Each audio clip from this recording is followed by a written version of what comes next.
The next factor is decay. So this is decay in terms of how new or how fresh the content is. It's a little bit different than activity. Activity is how often you're publishing, and that still has an impact across Facebook and other. One of the problems that we see with a lot of accounts that we work on is really high levels of activity. And that used to be a big problem before the EdgeRank algorithm was really adjusted to deal with it, where we would have what we would call audience burn.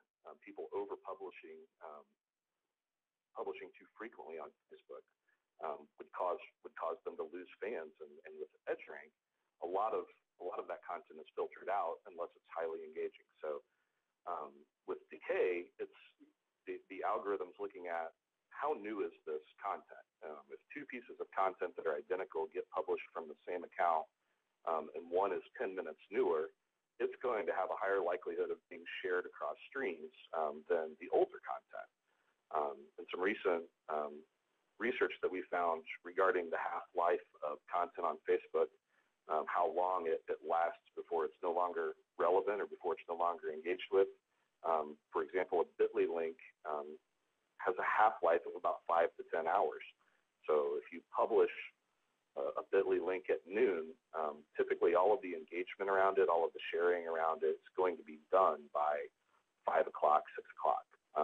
That's just about how long it lasts before it's pushed to the bottom of the feed. So you can impact your EdgeRank score for your content from a decay perspective by doing things like time of day testing. When do you get the most engagement? When's the best time to publish? And testing all of those day parts. The third factor is affinity. And what affinity is not current engagement, it's past engagement. So we think this also includes not just a click or a share, but also general viewing. If people choose to view your content, that gets counted as engagement, we think. So this offers a pretty big conundrum and is one of the toughest things to optimize for, because past performance indicates future results with affinity, right? So if you aren't able to get your audience engaged, the next time you try to get them engaged, it will be even more difficult. So keeping great content out there and keeping that audience engaged will impact your affinity score, because it's a past engagement score.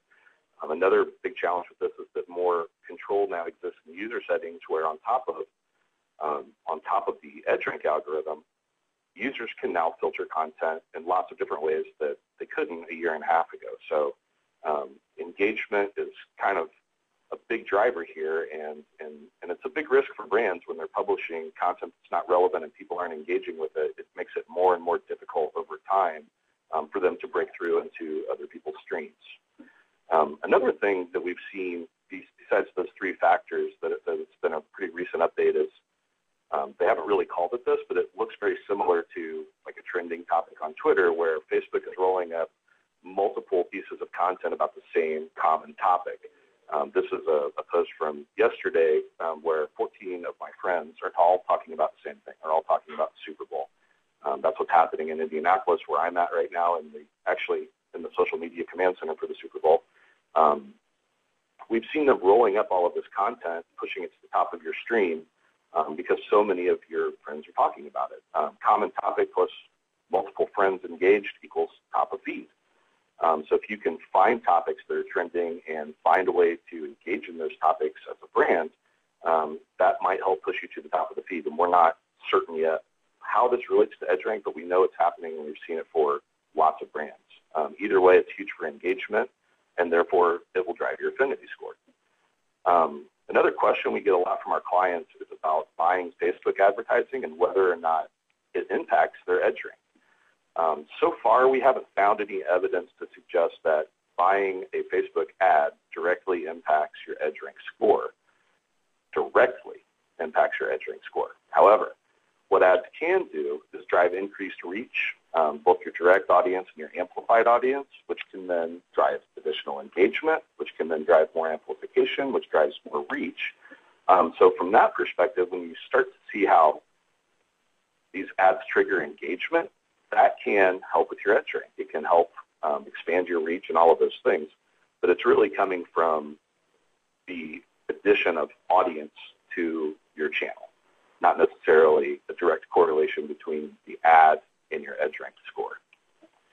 So what does this look like in action? And why did Facebook make all of these changes around EdgeRank? To drive engagement.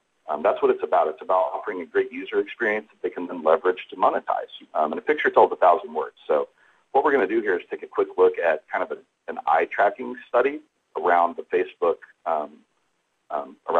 page. This is, again, a screenshot from my personal page from a while back.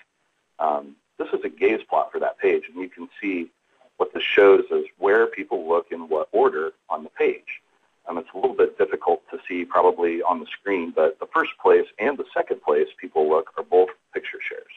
The next place is the Facebook logo. The fourth and fifth place, images. Number 6, back to the same photo from number 1. So when people look at pages on the internet, images are highly engaging to them. Video is highly engaging to them. And Facebook realized this, and they've changed their EdgeRank algorithm to accommodate that to really drive engagement. Here's a heat map view of the same page. It really underscores how people read the internet. They don't read the internet, they scan it, usually in kind of an F or E-shaped pattern, and there's some examples here at the bottom of what that looks like on other websites, including Google's. You can kind of see that F pattern play out there, and you can also see it here on the Facebook page. So there, a lot of the changes they've made have applied just to the way that people experience the internet, and EdgeRank is helping drive that for them. Here's kind of what the user sees. Again, very, very targeted towards images more than anything else. So Facebook's made some really monumental changes to give users the content they want when they want it from the sources they trust without ever really having to do anything in order to drive engagement with Facebook.